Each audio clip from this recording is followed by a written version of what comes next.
انسانی فطرت یہ ہے کہ اگر آپ 10 سال 20 سال ایک آدمی کو اپنے گھر میں جگہ دیں پھر اس کو لات مار کے نکالیں تو وہ لات اس کو یاد رہ جاتی ہے، لیکن وہ جو 20 سال آپ نے ان کی خدمت کی ہے وہ بھول جاتے ہیں۔ تو یہ ایک ہے اس وقت جو افغانوں کے ساتھ جو سلوک ہو رہا ہے وہ آپ کے سامنے ہے، لیکن میں سمجھتا ہوں کہ پھر بھی بہت سے افغانستان کے اندر ایسے ہیں جو یاد رکھتے ہیں کہ ہمیں مشکل کی گھڑی میں پاکستان نے سہارا دیا، ہمیں مدد کی، اور نہ صرف یہ کہ ہمیں مدد کی بلکہ سوویت یونین کو پرووک کرتے ہوئے جہاد میں ہماری مدد کی، اور پاکستان کے جو پشاور اور کوئٹہ اور باقی جو شہر تھے یہ جہادی مرکز بنے ہوئے تھے، یہاں سے لوگ جاتے تھے اور جہاد کرتے تھے۔ اگر پاکستان ان کو پناہ نہ دیتا تو وہ سوویت یونین کو نکالنے میں کامیاب نہیں ہوتے، تو یہ ایک حقیقت ہے۔ لیکن اس کے ساتھ ساتھ جیسے میں نے عرض کیا کہ اور جو آبجیکٹیو ریئلٹیز ہیں وہ پھر آ جاتی ہیں، پھر جو ہمارا ایٹیچیوڈ ہے، پھر جو پالیسیز بنتی جا رہی ہیں، پھر جو افغانوں کے ساتھ مختلف ادوار میں ہم نے جو سلوک کیا ہے، تو وہ چیزیں آ جاتی ہیں جو ہمارا گڈ ول ہم نے کمایا تھا، جو گڈ ول ہمارا بنا ہوا تھا افغانستان کے اندر، اس گڈ ول آہستہ آہستہ ایروڈ ہوتا جا رہا ہے، وہ کم ہوتا جا رہا ہے۔ اچھا، ہم نے یہ ساری خدمات دی، قربانیاں دی، 40 سال تک یہ سب کچھ سہا، اپنی معیشت کو تباہ برباد کیا، سب کچھ کیا، اس کے بعد بھی ہم سے ناراض ہیں افغان۔ بھارت نے ایسا کیا کر دیا جس کی وجہ سے نچھاور ہے افغان حکومت بھارت پہ؟ اور یہ تو سوویت یونین نے جب سب کچھ کیا تھا، بھارت تو سب سے بڑا اتحادی تھا سوویت یونین کا، اور کیا ایسا بھارت نے کر دیا جو اس وقت بھارت سے اتنی محبت ہے اور پاکستان کے ساتھ یہ سلوک ہے؟ دیکھیے، ایک تو ان کا بارڈر نہیں ہے تو ان کے ساتھ ڈسپیوٹس نہیں ہیں، نہ کوئی بارڈر کی ڈسپیوٹ ہے، نہ کوئی ڈیورن لائن کی بات ہے، نہ کوئی وہاں پہ اکراس دا بارڈر حملوں کی، نہ کوئی پاکستان الزام لگاتا، جیسے پاکستان الزام لگاتا ہے کہ افغانستان سے لوگ آتے ہیں، افغانستان الزام لگاتا ہے کہ پاکستان سے لوگ آتے ہیں، یہ چیزیں وہاں پر نہیں ہیں۔ دوسری بات، وہ 5واں بڑا ڈونر ہے افغانستان کی ریکنسٹرکشن کے حوالے سے، انہوں نے وہاں پہ بڑا کام کیا ہے، تو اسی وجہ سے افغانستان میں ہندوستان کے لیے بہت زبردست خیر سگالی کے جذبات پائے جاتے ہیں۔ ہم اس کے مخالف نہیں ہیں، ہم تو صرف یہ چاہتے ہیں کہ افغانستان کی سرزمین کو پاکستان کے خلاف استعمال نہ ہونے دیا جائے۔ پاکستان کا یہ مطالبہ بالکل حق ہے، جائز ہے، پاکستان کو یہ ڈیمانڈ کرنا ہے، پاکستان کو یہ انشور بھی کرانا ہے کہ افغان سرزمین کو پاکستان کے خلاف استعمال نہ ہونے دیا جائے۔ اس کے بعد اگر افغانستان کے ہندوستان کے ساتھ تعلقات ہیں، چین کے ساتھ ہیں، روس کے ساتھ ہیں، تو اس پہ ہمیں اصولاً کوئی آبجیکشن نہیں ہونا چاہیے۔ اچھا، اس پوری صورتحال میں رستم شاہ صاحب اپنے تجربے سے بتائیے، آپ اپنی پوری زندگی کا جو تجربہ ہے اور جو تعلیم ہے آپ کی اور ایکسپیرینس ہے، اس کے نچوڑ میں بتائیے کہ اب ہمارے پاس آپشن کیا ہے، اس پوری صورتحال میں کرے کیا، اس انتہائی مشکل کیفیت سے کیسے نمٹا جائے، خاص طور پہ افغانستان کے معاملے میں؟ دیکھیے، اس صورتحال اب تو بیسٹ آپشن تو میں نے کہا کہ امن کے حوالے سے پاکستان کو اپنا کردار ادا کرنا ہے، لیکن اس وقت جو وہاں پہ آگ جو پھیل رہی ہے اس پہ قابو پانے کے لیے تو میں سمجھتا ہوں کہ فوری طور پہ سرتاج عزیز صاحب جو وزیر خارجہ ہیں، ان کی سربراہی میں ایک وفد افغانستان کا دورہ کرے جس میں آرمی چیف بھی شامل ہوں، وہ وہاں پہ ان کا دورہ کرے، وہاں پہ جو لیڈر ہیں افغانستان کے ان سے ملیں، تاکہ اس وقت جو کشیدگی ہے اس پہ فوری طور پہ قابو پایا جا سکے، کیونکہ دونوں ملکوں کے درمیان جو باتیں مشترک ہیں وہ بہت زیادہ ہیں، جو ان کو ڈیوائیڈ کرتی ہیں وہ کم ہیں، لیکن جو مشترک باتیں ہیں وہ بہت زیادہ ہیں۔ دونوں ملکوں کے فائدے نقصان ایک دوسرے کے ساتھ ملے ہوئے ہیں، دونوں ملک ایک دوسرے کے لیے لازم اور ملزوم ہیں۔ دیکھیے، پاکستان افغانستان کو سمندر کا راستہ دیتا ہے، افغانستان پاکستان کو سینٹرل ایشیا کا راستہ دیتا ہے، تو دونوں کو قدرت نے، ان کی جاگرفی ایسی ہے کہ ایک دوسرے کے لیے لازم اور ملزوم ہیں۔ اس لیے میں سمجھتا ہوں کہ اس سے قبل کے تعلقات اور زیادہ مزید بگڑ جائیں اور وہ پھر ایک کلیشز شروع ہو جائیں، اس سے پہلے یہ ہو جائے پاکستان کا ایک وفد فوری طور پہ افغانستان جائے، اور میں سمجھتا ہوں کہ اس کے بہت زیادہ دور رس انشاءاللہ اس کے نتائج نکلیں گے۔ فوری طور پہ آپ دیکھیں گے کشیدگی میں کمی آئے گی، اور جب کشیدگی میں کمی آئے گی تو پھر آپ ان کے ساتھ ایک کنسٹرکٹیو انگیجمنٹ میں جا سکتے ہیں۔ بہت بہت شکریہ جناب رستم شاہ محمد، افغانستان میں پاکستان کے سابق سفیر بھی رہے ہیں، افغانستان کے امور کو، حالات کو بہت اچھی طرح سے سمجھتے ہیں، اپنے تجربے کا نچوڑ ہمارے سامنے پیش کر رہے تھے۔ کمر سے بریک، اور اس کے بعد وہ اقدامات جو ہمیں کرنے ہیں دہشت گردی سے نمٹنے کے لیے اور اپنے انتہائی دیرینہ مسائل کو حل کرنے کے لیے، دہشت گردی سے منسلکہ مسائل کو حل کرنے کے لیے، اس میں ایک مسئلے کا حل یہ نکالا گیا ہے کہ وہ قبائلی علاقے جو کہ جہاں پر خصوصی قوانین کا اطلاق ہوتا ہے، جہاں پر عام طور پہ دہشت گرد اپنے ٹھکانے بنا لیتے ہیں، وہاں کی یہ خصوصیت کو ختم کیا جائے اور خیبر پختونخوا سے ضم کر دیا جائے قبائلی علاقوں کو۔ اس سلسلے میں بہت اہم پیش رفت ہو چکی ہے اور بہت جلد یہ ہونے والا ہے۔ اس کی پوری تفصیلات ہم حاصل کریں گے، ہمیں جوائن کریں گے گورنر خیبر پختونخوا جناب ظفر اقبال جھگڑا ایک چھوٹے سے وقفے کے بعد۔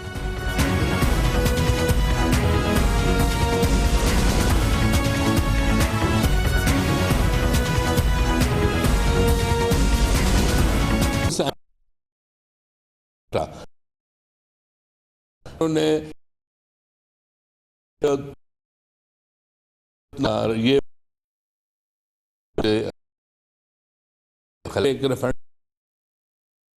کیا کہ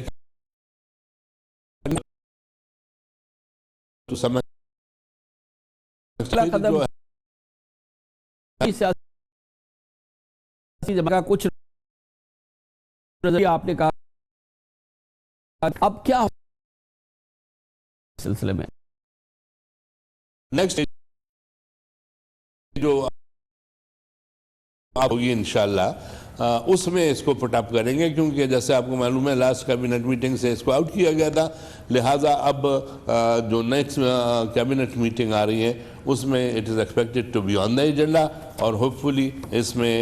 اس پہ آراء سب کی آ جائے گی اور اچھا جھگڑا صاحب یہ ہو جائے گا کیبنٹ سے اپروو۔ ذرا ایک عام پاکستانیوں کو بتائیں کہ کیا مطلب ہے یہ مرجر جب ہو جائے گا ان ایجنسیز کا، قبائلی علاقوں کا، کے پی کے سے، تو اس میں اس کا کیا نتیجہ نکلے گا، کیا چیزیں سامنے آئیں گی؟ کچھ پاکستانیوں کو عام پتہ بھی ہونا چاہیے نا۔ جی دیکھیں اس کے بعد مرجر کے بعد کیا کہ بلکہ میں یہ آپ کو کہوں گا کہ ہم نے اس پہ ایسا نہیں کیا کہ مرجر ہوگا تو ہم کام کریں گے، ہم نے تقریباً اس پہ کام شروع کر دیا تھا ان دا سینس کہ سب سے جو امپورٹنٹ پارٹ تھا وہ ریہیبلیٹیشن اور ریکنسٹرکشن جو تباہی ہوئی تھی وہاں پر لوگوں کو گھروں پہ واپسی میں پہنچانا اور ان کی وہاں پر سیٹل کرانا، ریکنسٹرکشن ہونی، ریہیبلیٹیشن کرنی، that was the most important part. کیونکہ اگر آپ ریفارمز لائیں اور لوگ بے گھر ہوں تو وہ کہیں گے جی ریفارمز کس بات کے جب ہم گھروں میں نہیں پہنچے، لہٰذا 90% تک اب ریٹرن ہو چکا ہے آئی ڈی پیز کا۔ جو تھوڑا بہت رہتا ہے وہ موسم کی وجہ سے رہ رہا ہے، وہ انشاءاللہ by March we would be in a position to complete that also۔ جھگڑا صاحب اس کا مطلب یہ ہوا اگر ہم عام پاکستانیوں کو سمجھائیں کہ جو قوانین اس وقت کے پی کے میں ہیں وہی اب فاٹا کے علاقوں میں ہوا کریں گے، اب کوئی خصوصی قانون نہیں ہوا کرے گا فاٹا میں؟ اسی انداز میں جو لا آف دا لینڈ ہے وہی ہوگی، لیکن ہم نے اس میں جو جرگہ سسٹم ہے اور رواج ایکٹ ہے وہ باقاعدہ جو ہمارے لیگل ایکسپرٹس ہیں وہ بیٹھ کر اس کو ایسا دے رہے ہیں کہ جو ریفارمز میں یہ چیز ضرور ہوگی کہ وہاں پر جو جرگہ سسٹم ہے اور رواج سسٹم ہے اس کو it should not be in conflict with the constitution اور اٹ شوڈ بی انشورڈ کہ اس میں فنڈامنٹل رائٹس کا جو ہے کوئی مسئلہ نہ ہو، تو اس میں امینڈمنٹ کر کے یعنی الٹیمیٹلی تو پورا لا یہی ہوگا، لا آف دا لینڈ ہوگا، لیکن اس کے لیے ہم نے گریجول پروسیس رکھا ہے اور اس کے لیے فرسٹ 5 ایئرز فرسٹ فیز میں رکھے ہیں اور سیکنڈ فیز 5 ایئرز کا، یعنی کمپلیٹ ٹوٹل 10 ایئرز دیے ہیں کہ اس میں جو یہ جو پیریڈ ہے 10 ایئرز میں یہ آپ کہہ سکتے ہیں کہ ریفارمز کو 100% امپلیمنٹ کرنے کے لیے یہ پیریڈ رکھا گیا اور اس میں جو ضروری اقدامات ہیں، کیونکہ یہ رواج آپ دیکھیں کہ یہ کب سے چل رہا ہے 100 سال سے زیادہ ہو گیا اس کو، تو اس کو ایک دم امپلیمنٹیشن سے پرابلمز سامنے آ سکتی تھی، لہٰذا یہ ڈیسائیڈ ہوا کہ گریجولی اس کو انٹروڈیوس کیا جائے اور لا آف دا لینڈ کے مطابق لا کے ان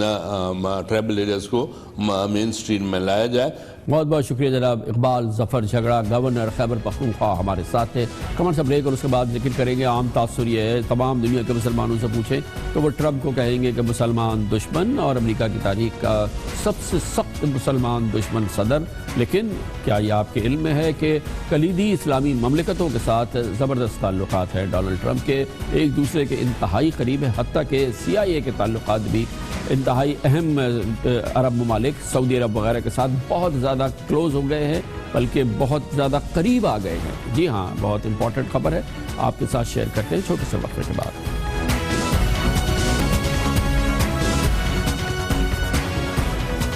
دنیا میں آپ عام طور پہ عام کسی شخص سے پوچھیں چاہے وہ مسلمان ہو یا نہ ہو، وہ ڈونلڈ ٹرمپ کے بارے میں اگر اس حوالے سے سوال پوچھا جائے گا ضرور کہے گا کہ وہ مسلمانوں کے سخت دشمن ہیں، اور انسداد دہشت گردی کے حوالے سے جب وہ بات کرتے ہیں تو خاص طور پہ وہ صرف مسلمانوں کا نام لیتے ہیں، اور پھر اس حوالے سے انہوں نے جو پابندیاں لگائی ہیں اس کو مسلمان ملکوں کو شامل کیا گیا ہے، اور ان کی پہچان الیکشن کیمپین کے دوران بھی مسلمان مخالف کی رہی ہے، اسی لیے امریکہ کے مسلمانوں نے ان کو ووٹ نہیں دیے یا بہت ہی کم تعداد میں ووٹ دیے ہیں۔ لیکن مسلمانوں میں عام طور پہ دنیا کے مسلمانوں میں کوئی بھی کیفیت ہو، لیکن اس کی عکاسی مملکتوں کے امور میں نہیں ہو رہی۔ پاکستان سمیت دنیا کے جو بڑے اسلامی ممالک ہیں ان کے ڈونلڈ ٹرمپ انتظامیہ کے ساتھ برے تعلقات نہیں ہیں، ان کے خلاف کوئی مخالفانہ بیان سرکاری سطح پر کسی بھی ملک کی جانب سے نہیں دیا گیا ہے، بلکہ اگر آپ دیکھیں تو کئی انتہائی اہم عرب ممالک ایسے ہیں جن کے گرم جوشی کے تعلقات ڈونلڈ ٹرمپ کے ساتھ ہیں اور ان میں اضافہ ہی ہو رہا ہے، اور یہ تمام ممالک خاص طور پہ عرب ممالک ان کی پالیسیز کے حوالے سے کوئی نہ صرف مخالفانہ بیان نہیں دے رہی بلکہ اس کو دنیا کے مسلمانوں سے کہہ رہی کہ ان کو سمجھنے کی کوشش کرے۔ اس حوالے سے بھی بہت اہم ڈیولپمنٹ ہوئی ہے، ڈونلڈ ٹرمپ کی ایک طویل گفتگو ہوئی ہے سعودی فرمانروا کے ساتھ بھی، اور اس سے بھی اہم بات یہ ہے کہ CIA کے نئے سربراہ اور جو ڈونلڈ ٹرمپ نے جن کو CIA کا سربراہ بنایا مائک پومپے، وہ کلیدی ابتدائی ممالک جس میں انہوں نے دورہ کیا اپنا عہدہ سنبھالتے ہوئے وہ سعودی عرب تھا، اور پچھلے ہفتے وہ سعودی عرب گئے اور وہاں انہوں نے سعودی ولی عہد اور وزیر داخلہ شہزادہ محمد بن نائف کو CIA کے اعلیٰ ترین تمغے جارج ٹینٹ میڈل سے نوازا، اور یہ خصوصی عمل انہوں نے کیا CIA کا سربراہ بننے کے فوراً بعد سعودی عرب کا دورہ کیا اور سعودی ولی عہد کو جارج ٹینٹ CIA کا یہ میڈل دیا۔ یہ اعزاز سعودی ولی عہد شہزادہ محمد بن نائف کو انسداد دہشت گردی کے سلسلے میں جو ان کی کاوشیں رہی اس کے اعتراف کے طور پہ CIA نے دیا۔ شہزادہ محمد بن نائف نے القاعدہ کے خلاف آپریشن کی نگرانی بھی کی تھی سعودی عرب میں، اور 2009 میں ان پر ایک قاتلانہ حملہ بھی ہوا تھا مگر اس میں انہیں معمولی چوٹیں لگی تھی۔ امریکہ کے سعودی عرب کے ساتھ تعلقات مثالی رہے ہیں، اور خاص طور پہ امریکی اسٹیبلشمنٹ کے، امریکی صدر کے اور امریکی خفیہ ایجنسی کے۔ جنوری 2015 میں جب سابق سعودی فرمانروا شاہ عبداللہ کا انتقال ہو گیا تھا تو ان کے جنازے میں امریکہ کے 3 سابق صدور باراک اوباما، اس کے علاوہ 2 اور سابق صدور وزیر خارجہ جان کیری، CIA کے سابق ڈائریکٹرز جان برینن اور قومی سلامتی کے مشہور سوزن رائس، اس کے علاوہ 3 CIA کے اور سابق سربراہان اور 2 نائب سربراہان امریکہ کے 29 رکنی وفد امریکہ کا آیا تھا جس نے ان کے اس انتقال میں اور ان کے جنازے میں شرکت کی تھی۔ امریکہ اور سعودی عرب کے کئی دہائیوں سے تعلقات کی بنیاد سعودی تیل اور امریکہ کی اس کے لیے سیکیورٹی ہے۔ ڈونلڈ ٹرمپ کے اقتدار سنبھالنے کے بعد سے ایران پر پابندی لگانے کی بات اور کٹر ایران مخالف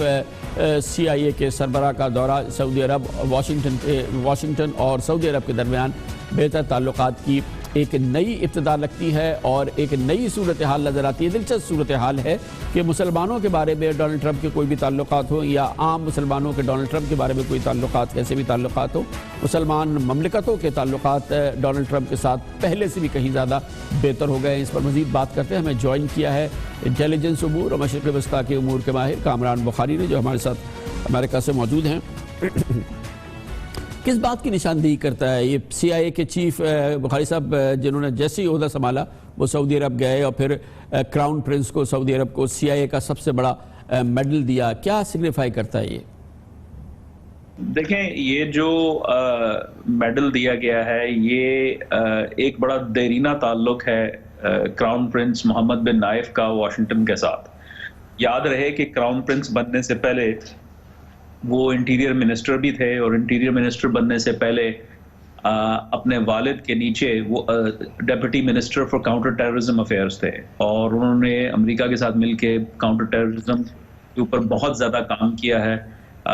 بش انتظامیہ کے دور میں بھی اور اوباما انتظامیہ کے دور میں بھی۔ تو یہ جو ہے کوئی نئی بات نہیں ہے کہ اگر ان کو اب کوئی انعام دیا جا رہا ہے، کیونکہ یہ بڑے سالوں کا تعلق ہے۔ اور پھر یہ بھی یاد رہے کہ محمد بن نائف جو ہیں، شہزادہ محمد بن نائف، ان کے اوپر حملہ بھی ہوا تھا القاعدہ کی طرف سے. اچھا بخاری صاحب یہ بتائیے گا کہ جو امریکہ کے اور جو سعودی عرب کے تعلقات ہیں بہت ہی زبردست مضبوط تعلقات ہیں، اس میں خود CIA کا کتنا بڑا کردار ہے؟ کہتے یہ ہے کہ پیوٹ ہے یہ اس اہم تعلقات کا.